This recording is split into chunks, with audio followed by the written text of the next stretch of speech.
Tahu khalifah Pak? Khalifah tahu khalifah? Khalifah itu beda dengan Musdalifah. Tahu Musdalifah? Musdalifah itu sampingnya Arafah. Bukan istrinya suaminya nazar, bukan istrinya nazar, di sampingnya tempat di wakil Allah. Kadang-kadang kita lupa sebagai khalifah yang akhirnya kita hidup di muka bumi ini, ya akhirnya seenaknya menganggap bahwa bumi ini untuk manusia, maka bumi itu kemudian eksploitasi luar biasa. Padahal bumi ini diciptakan dengan keserasian, bumi ini diciptakan dengan keselarasan, bumi ini diciptakan dengan keseimbangan. Kalau tidak dijaga keselarasan, keseimbangan, dan kelestariannya, apa yang kita lihat di TV saat ini?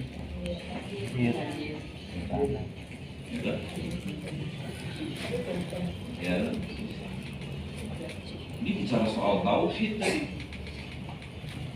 Dia lupa bahwa Allah sebagai Rabb, maka kemudian dia untuk keuntungan pribadinya, untuk keuntungan sesaatnya, dia kuras luar biasa tanpa kemudian boleh untuk kita manfaatkan, tapi kita juga harus menjaga keseimbangan. Jadi harus tahu. Nah, setelah paham berarti apa yang merusak kita sebagai keyakinan Allah sebagai Rabb, keyakinan Allah sebagai ilah, keyakinan terhadap asma dan sifat Allah, maka kita harus antisipasi syirik ini.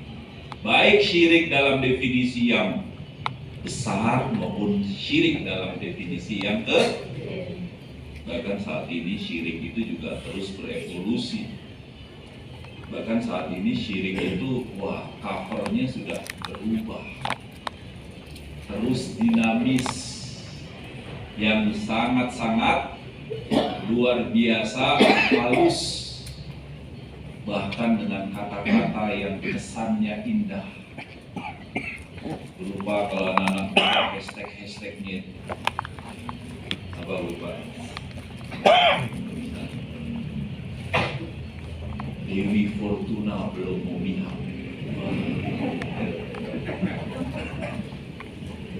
Ngomong kesannya bagus. Kenapa? Dewi Fortuna belum memihak. Atau bahkan misalnya semesta belum merestui. Kata-kata yang kita anggap bahwa kata-kata itu tampaknya indah, tapi ternyata muatan-muatan mengarahkan kita pada nilai-nilai kesyirikan. Dan hati-hati Bu, kata-kata tadi itu bukan tidak ada yang memproduksi loh. Ada yang memproduksi. Bukan ada dengan tiba-tiba, tapi memang mereka memproduksinya untuk menjadikan kita pribadi-pribadi yang jauh dari apa yang disebut dengan akidah dan tauhid.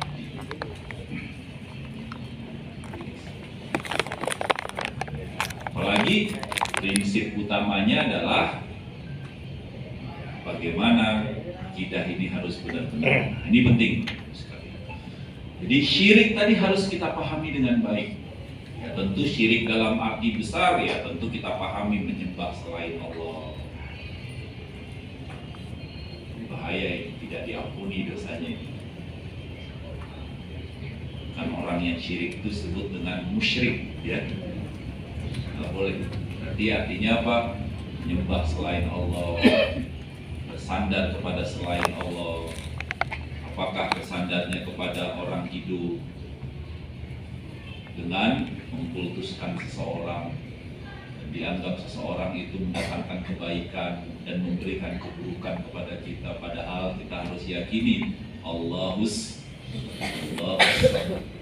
bersandar kepada orang mati, kuburan. Boleh berziarah, tapi mengkultuskan kuburan tadi dengan tulis namanya agar bisa dapat isi namanya, alamatnya, masukin di kuburannya supaya kalaupun tidak orang mati dengan kuburan, benda mati. Benda mati mau pakai jimat, aki, ya boleh pakai aki, tapi kalau menyadari bahwa aki ini udah jadi separuh hidup saya, Pak. Saya kalau nggak pakai aki ini rasanya sudah menggantung. Bahkan tidak saja itu, dengan cara-cara yang ada juga tidak orang mati, tidak benda mati, tapi halus. Oke, kodam-kodam tahu ya, kodam-kodam. Karena anak-anak muda sering pakai aplikasi cek kodam. Nah, ini merupakan sebuah sampai kemudian syirik dalam definisi yang sering kita menyebutnya syirik kecil. Artinya menjalankan aktivitas ibadah yang dituju bukan karena Allah, tapi ada tujuan-tujuan lain selain Allah. Pencitraan, untuk kesombongan, atau sering kita menyebutnya dengan riya. Ini syirik. Maka harus lepaskan lagi nih semua hal-hal yang berkaitan. Itu bentuk-bentuknya Bapak Ibu sekalian. Dan sekarang terus berevolusi terus. Jimat dengan segala bentuknya. Ya, kemudian tadi bentuk-bentuk yang kaitannya dengan mengkultuskan seseorang, mengkultuskan orang mati dan kuburan dan lain. Dengan segala bentuknya itu semua bisa terjadi dan orang-orang mereka itu bisa terjerumus karena ketidaktahuan, ketidakmautawan, ketidakfahaman, atau dalam istilah kasarnya karena mau tetap bodoh dan dibodohi. Pengikutnya masih banyak ya Bu ya.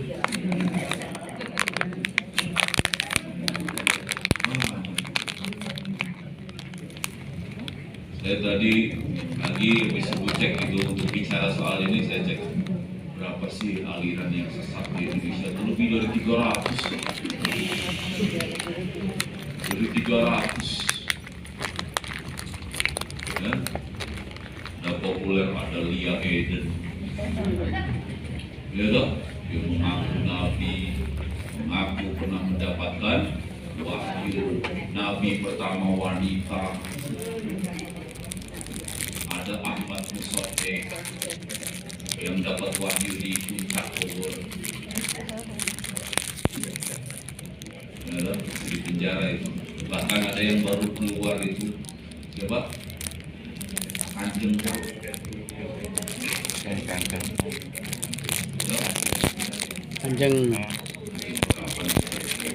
Yang menggandakan uang itu. Penjara baru keluar, bagian itu arah Pak, pengajian ini Pak, urus sholat pengajian. Saya harus ngaji belakangnya lebih semua ini baru banyak dan duitnya tahu masih mau Pak.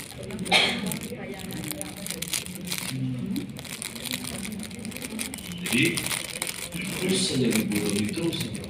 Ini jangan sampai, termasuk juga di dalamnya banyak lagi yang lain. Bahkan kemudian dukun tadi itu juga menjelma jadi orang pintar, jadi peramal, dan proses peramalannya juga sekarang itu juga terus berevolusi. Dulu masih mungkin pakai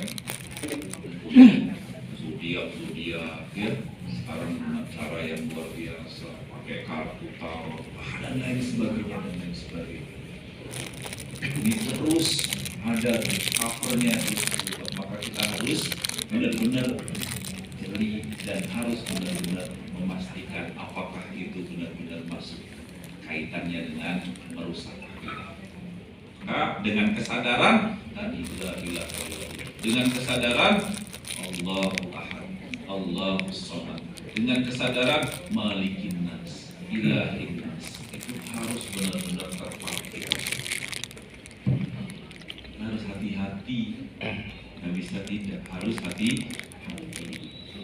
Masuk juga di dalamnya adalah dukunan. Dia tuh masih ada yang suka dukun-dukun atau dukun bayi. Tapi juga harus diantisipasi. Kadang-kadang saya pernah dulu waktu anak saya pertama, saya rekanya dikit-dikit terus habis itu anak saya tanya, Mbak, itu baca apa Mbak? Doain, doain. Tapi saya harus konfirmasi juga, jangan pakai mantra-mantra ya.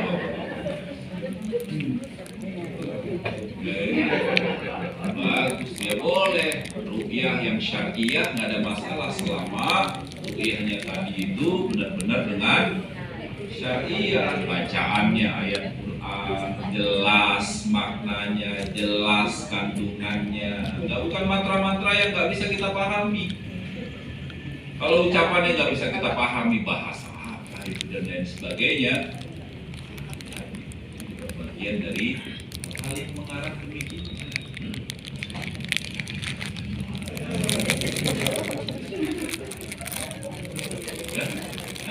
Harus tahu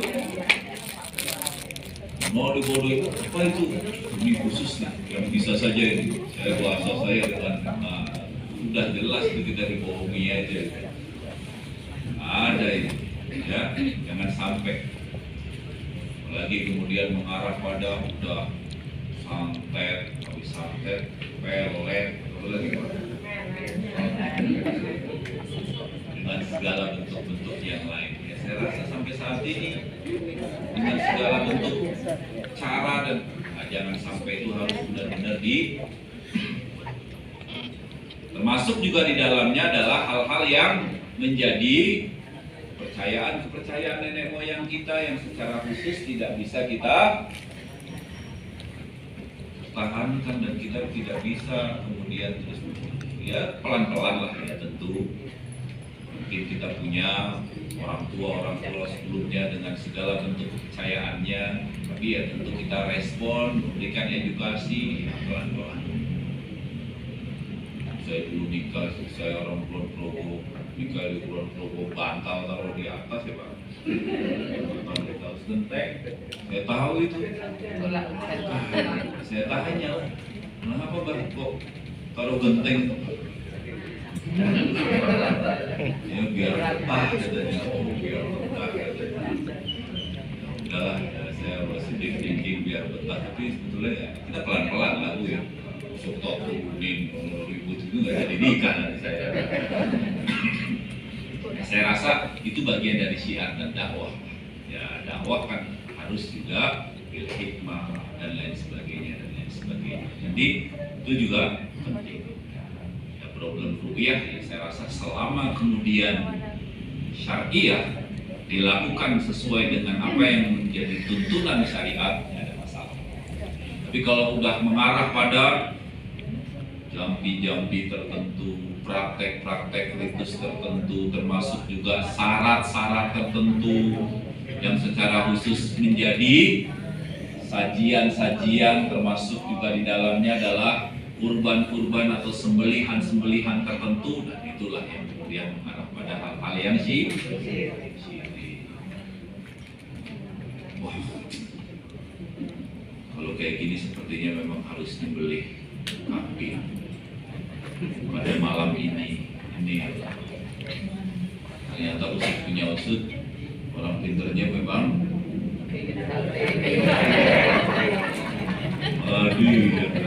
jualan kambing. Nah, kalau susah nih tempat saya langsung saja gitu.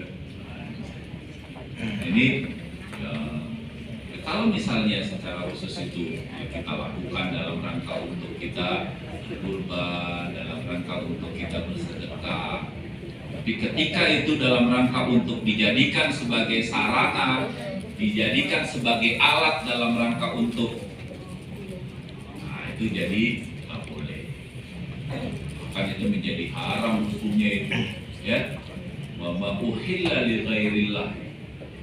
Mungkin supaya jembatannya itu kuat, maka sembelih kepalanya dimasukin sana, itu masuk kategori kecuali yang diharamkan. Ya, tidak boleh, karena itu masuk kategori wa ma uhilla li ghairillah, nggak boleh.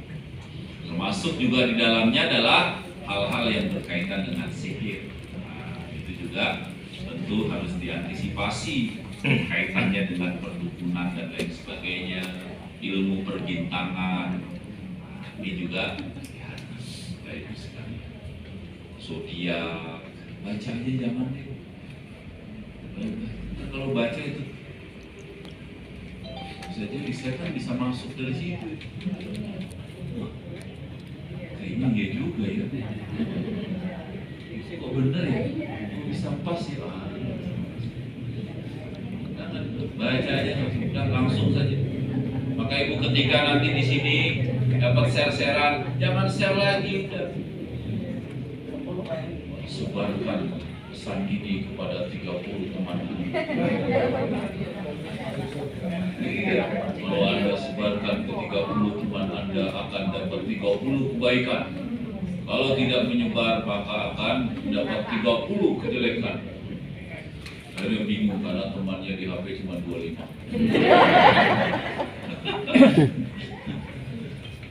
Nah, si percaya. Atau bahkan share-share aja lah. Jangan juga terus tadi itu ya, kalau itu kemudian mengarah pada bahaya akidah itu, jangan sampai kemudian nanti share-sharean kita ternyata kemudian merusak kepercayaan dan akidah. Boleh, jangan sembarang share yang sudah masuk ke dalam. Termasuk juga di dalamnya adalah kisah-kisah yang tidak bisa dipertanggungjawabkan kebenarannya. Berbagai macam mitos-mitos, berbagai macam hal-hal yang itu semua mengarahkan kepada kesyirikan. Jadi banyak ya Bu bentuknya. Nah, kita mau tidak mau nanti kenali saja kalau MUI itu sudah merumuskan itu ada 10 kriteria yang disebut sebagai ya komunitas atau aliran yang menyimpang atau aliran yang sesat. Misalnya salah satunya yang tidak mempercayai rukun iman dan rukun Islam, itu satu. Kedua, adanya Nabi setelah Nabi Muhammad. Yang ketiga, misalnya yang kaitannya dengan bahwa ya menolak syariah dalam definisi yang sudah jelas, ingkar sunnah dalam arti tidak mau percaya hadis, termasuk juga di dalamnya adalah hal-hal yang lain. Ada 10 nanti bisa dicek. Ya, kita harus antisipasi, kita harus benar-benar cek dan pastikan. Dan bahayanya Bapak Ibu sekalian, itu semua bukan saja mengarah pada hal-hal yang bersifat kita aktif untuk melakukannya, tapi bisa jadi kita diam saja, kita disusupi. Apa yang disebut sekarang bahasanya dengan paham, dengan gagasan, dengan ide, dengan pemikiran yang bisa datang ke kita yang merusak akidah kita, yang mempengaruhi aktivitas sehari-hari. Sekarang tidak lagi mungkin tidak ke dukun, tidak ke paranormal, tidak menyembah selain Allah dan lain sebagainya, tapi pandangan-pandangan yang datang dari luar, di mana pandangan tadi itu merusak. Sebetulnya kan salah satu pentingnya perumusan ideologi di Muhammadiyah kan sebetulnya serangan paham tadi itu Pak. Kenapa sih dirumuskan paham agama di Muhammadiyah? Dijelaskan apa itu Islam, apa sumbernya, bagaimana akidah, bagaimana akhlak, bagaimana kemudian muamalah duniawi. Karena adanya serangan paham-paham dan pandangan dari luar yang akan mempengaruhi warga Muhammadiyah. Di mana paham-paham itu yang sering kita mungkin di belakang-belakangnya ada isme-isme itu. Pertama misalnya apa Bu? Ya selain kalau dinamisme, animisme, nah itu jelaslah pada masa itu ya kita percaya pada hal-hal yang mistik, hal-hal yang secara khusus gaib tapi punya kekuatan, ada penunggu di mana dan lain sebagainya. Animisme, sinkretisme, komunisme. Lihat, MKCH lahir itu tahun 60-an, zaman Fakih Usman, ya, tahun 60 ya, di Mu'alim ini itu tahun 68, 9 ya, pasca. Sebetulnya sebelumnya tahun kamar 65 setengah abad bukan komunisme. Dalam komunisme kemudian ada yang disebut dengan sekularisme. Nah, ini sekuler. Sekarang juga dalam sekuler itu luar biasa. Sampai kemudian sekuler yang secara khusus, sekuler yang benar-benar objektif, sampai kemudian disebut sebagai ladinia, sekularisme yang mengarah pada ateisme. Sudah dia benar-benar memisahkan antara agama dengan kehidupan dunia. Bahaya. Ini di dunia nggak ada kaitannya, yang penting di dunia itu yang penting kalau ngomong-ngomong agama nih di masjid, kalau di pasar tuh yang penting untung, kalau di pasar tuh yang penting nggak ada lagi jujur hancur. Dia sekular sampai kemudian akhirnya ini sudah ateis, sudah nggak ada agama, nggak percaya.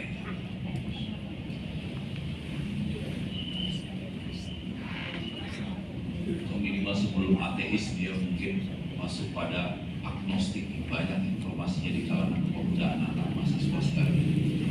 Percaya agama tapi kemudian tidak mau percayai konsekuensinya, nggak mau ibadah, nggak mau sholat, nggak mau puasa. Percaya adanya Tuhan, tapi yang penting kan baik Pak, yang penting nggak pelit Pak, yang penting nggak banyak Pak yang sholat pelit Pak, banyak Pak yang haji terus tapi ya udahlah saya nggak usah haji, nggak usah sholat, yang penting saya nggak pelit, saya jadi sayang orang, saya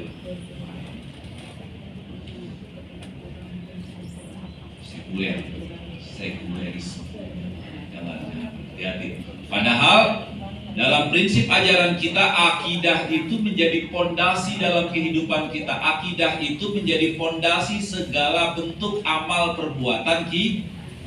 Nah mungkin amal perbuatan kita kalau tidak didasari dengan akidah yang murni, ya sia-sia. Wa may yabtaghi ghairal islami dinan fala yuqbala minhu.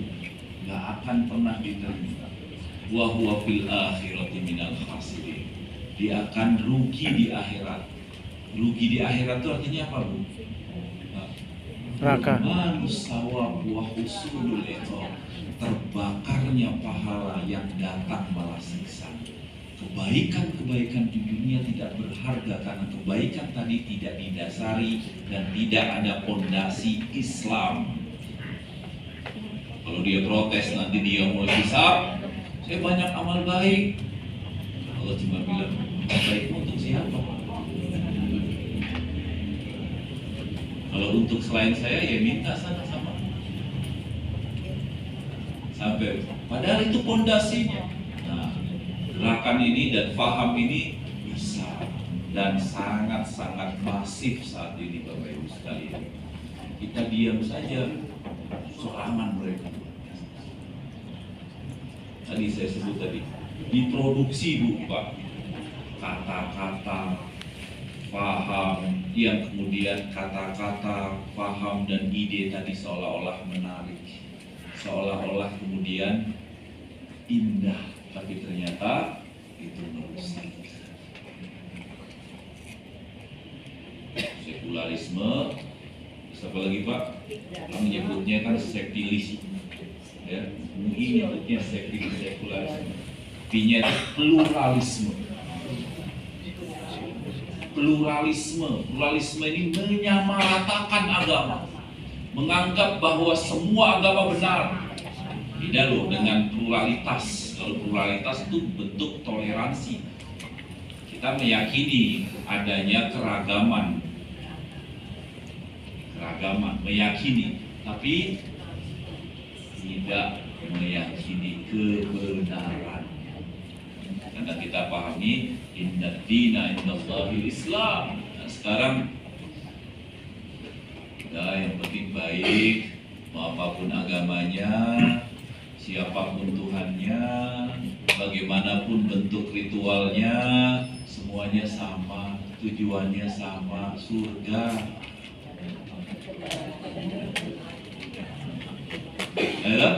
Hati.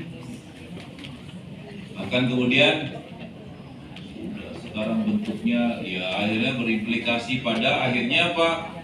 Ya udah akhirnya bebas saja lah, nikah mau beda agama mau bebas, pokoknya boleh, hak asasi pokoknya. Beda keyakinan mau, yang penting sama, yang penting saling cinta, saling apa, enggak dipentingin lagi akidah. Ini pluralisme bahaya. Sekuler, oke 5 menit lagi. Sekularisme, pluralisme, listnya itu apa? Liberalisme. Oh, ini liberal. Liberal sering kita sebut dengan ya sudah, kebebasan yang dimana kebebasannya itu keluar dari esensi kebenaran Al-Quran dan hadis yang sudah jelas. Kayaknya Al-Quran kayaknya kurang lengkap deh. Perlu ada Al-Quran edisi kritis. Atau bahwa Al-Quran kemudian kurang. Atau bahkan misalnya lagi pemahaman tentang ayat Al-Quran di mana pemahamannya kemudian padahal haji jelas al-hajju ashhurum ma'lumat. Kayaknya haji boleh deh di setiap bulan daripada antriannya panjang. Daripada di bulan Dzulhijjah saja antriannya panjang, boleh tiap bulan aja. Kalau lama-lama kayaknya nggak mesti di Mekah deh, kita buat aja nanti di Madura, di Bantul, sehingga itu disebut dengan artinya adalah dia mengedepankan dan menganggap bahwa akal itu segalanya, mengalahkan wahyu, bahkan kalau perlu wahyu pun kemudian padahal pemahaman kita kebenaran itu ditentukan oleh Al-Quran dan Sunnahnya sebagai penjelas. Parameter benar salah itu adalah wahyu. Akal berfungsi untuk menemukan kebenaran yang terdapat dalam Al-Quran. Akal tidak menentukan. Yang menentukan adalah Al-Quran dan hadisnya. Al-Quran dan hadis dipahami akal, dipahami oleh akal, dengan akal dalam rangka untuk bisa menemukan hakikat kebenaran yang ada dalam Al-Quran dan itu kalau disingkat sepilis tadi, penyakit paham akidah, sekularisme, pluralisme, dan liberalisme. Saya nggak tahu Pak yang terakhir, Jokowisme termasuk enggak? Wallahu a'lam bishawab. Assalamualaikum warahmatullahi wabarakatuh. Kemudian Bapak Ibu sekalian, kajian kita masukkan tema pengembangan akidah dalam kehidupan masyarakat yang telah disampaikan oleh Ustaz Abdul Aulia Al-Sukendung. Beliau adalah anggota dari Majelis Takfir dan Taksif PP Muhammadiyah.